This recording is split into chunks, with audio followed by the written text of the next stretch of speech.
What I've learned this week is that IU is a phenomenal actress, and that if I were to watch any of her future productions, I'm going to have to prepare multiple boxes of tissues because I'm just tired. I'm exhausted. I just cried so much this week.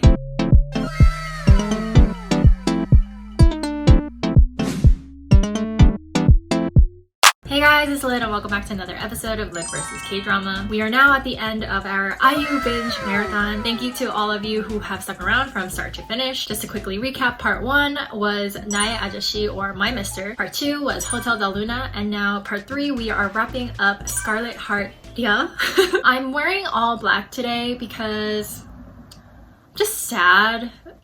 No, but seriously, like, I'm gonna save all of my thoughts on IU dramas for the end and the series as a whole at the end, but it just makes me sad because in the first episode, everybody was wearing like colorful outfits and friends with each other, laughing and joking around and stuff, and you heard say yes all the time, and now does she die? Because they alluded to this with her health problems, and I'm like, if this girl dies, why did I do this to myself? Okay, but anyways, again, I will save all my thoughts for the end. So for now, let us watch the episode. Okay, so this is not what I saw coming at all. This girl had 4 out of the 6 princes like her. Even from the first episode, Oop held out his hand to her too. And she's time and time again taken their hands. Oh, what a good friend. He just like took her out of the palace so that she could be free, essentially. Is she pregnant?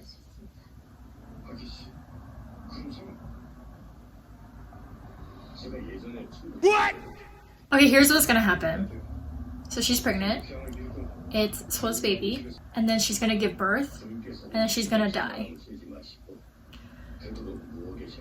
Really? Like... Okay, see, like, that's the thing about this whole show. It's like misunderstanding after misunderstanding, like, built on top of each other. So basically, Kang is protecting Haesu by playing the whole, like, loving husband role, but he's misunderstanding it as, like, they're actually in love with each other. But clearly, she, like, still loves So, so it's like, oh my gosh, she's for sure gonna die. Alright, well, 2.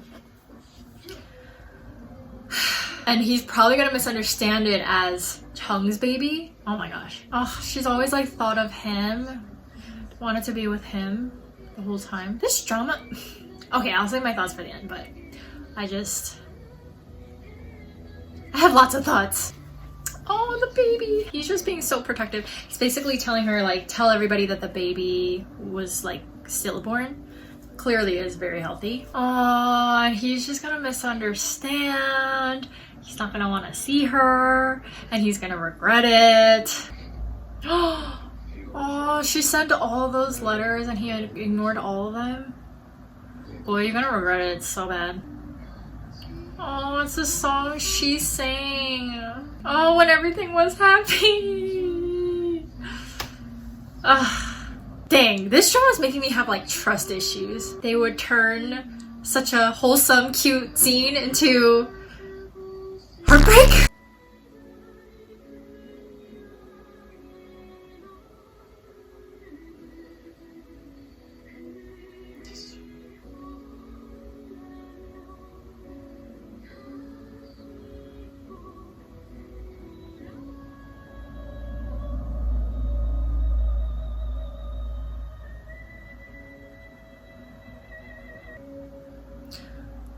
I read it. Pablo. I'm mad at him.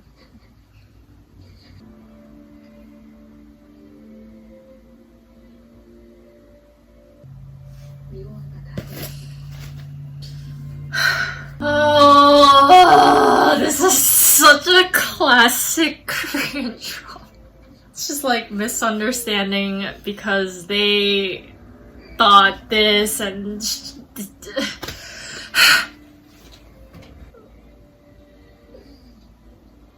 why did you guys do this to me? Just kidding. I did it to myself, I know. Oh man, wait till he finds out that they have a daughter together. Wait, what? Is it his daughter? Oh, they did have sexy time. Is it his daughter? I'm so confused. Can someone explain the identity of that child to me? Is it his daughter? Ew. Wait, I don't get it. Wow, this seems like so long ago. He doesn't know that it's their daughter. She's so cute. I think he like figured it out. He's like, that's my baby. Chungy's such a good guy. Keeping his promise to Haesu, like, everything. At least he knows that she's his. Oh snap. Another eclipse. Ooh. Full circle. Is it gonna be that it never happened or that it happened but we're reverting back? Is she gonna think it was a dream? Like, I don't know. She doesn't remember anything because when she was dying, she was saying, I want to forget all of you guys. I want to forget everything in my next life. So she is the reincarnation. Okay, so this is kind of funny because she has no idea, but she's the one that did all of this. Oh, it's the guy. But she's gonna recognize him in the present day. Because she shared her soju bottle with him. Okay, I'm gonna need like a sec after this drama is over to like wrap up everything in my head. How is this all captured? Oh, because this is like a scene she's never seen. Oop. Tied, and then Haega is just saying he's gonna leave, and then Chung's already like separated from them. So he's like truly alone. And I feel like the lesson from the show is like the danger of the power of the throne. I'll get more into that later. I'm gonna think about it a little more.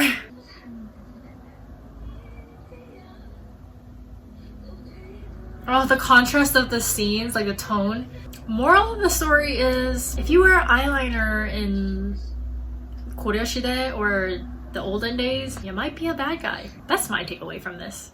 Okay, so this was my least favorite ending of all of the 3 dramas. I think what could have made the ending better in Scarlet Heart actually would have been a present day, like Junki showing up. Even just like one quick flash of like him or like somebody with a scar, that could have been cool, because it's like he ended it saying I'm gonna see you again, but we don't get any sense of that actually potentially happening. Okay, you know what, backtrack. Let me just talk about the series as a whole. Holistically, I like the story. I like the fight for the throne and like the misunderstandings and like the battle for having all the power. Like I like and appreciate that aspect. I don't know, I'm like conflicted because I wish they kept it as a clean, just Oop and Seol going after Haesu kind of story, but then like, I guess they're trying to showcase that Haesu is such a likable character. You had Chung and Eun also like her. I just feel like it was just so like, she was passed on from person to person to person. Ultimately, I think the whole point of this show was to show how lonely and corrupting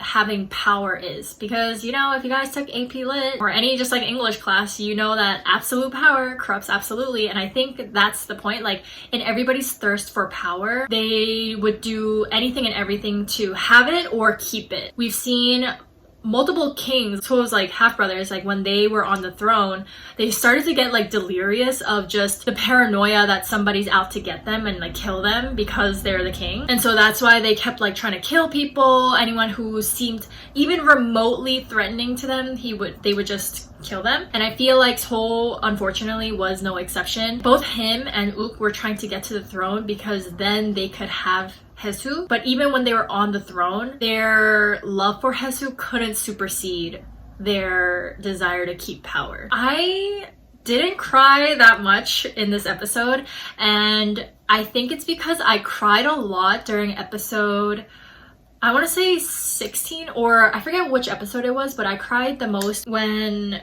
Haesu was like crying in the rain, and then like Seol comes with the with his like outfit and shields her and stuff. That whole storyline with her like being so upset that somebody was sacrificing her life for her was just like so upsetting. And it's because like, I don't know, I'm just like so conflicted about this because ultimately everything happened for a reason, but it's ultimately everything happened because of Haesu's interference. For example, Haesu was the one who put makeup on So's face so that he was able to accomplish the whole rain ceremony. Haesu was the one who told Uk about like, you know, you have to be wary of So, and so like that caused that huge misunderstanding. Everybody was fighting to keep Haesu alive. Ironically, she fulfilled destiny in a way that she didn't mean to. Like, she was trying to have it happen the way it was supposed to happen, and I guess it did because of her interference. But in my head, I'm like, I don't know. I'm a little... So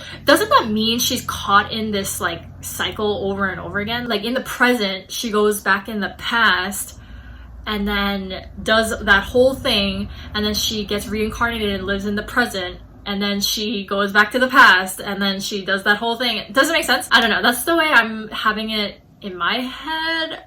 I'm not quite sure. Or it's that she didn't go back in time and that she had dream. No, wait, but that doesn't make sense either, because all of this started because she was not acting as Haesu, but she was acting as Hajin. She brought knowledge from the present to the past, such as like makeup and like the duck and like that kind of stuff. So it really is like a cycle. It's not like a dream or anything like that. And her dreaming it in the present day is just that she remembered her past self. I don't know. I'm just like so conflicted about all this.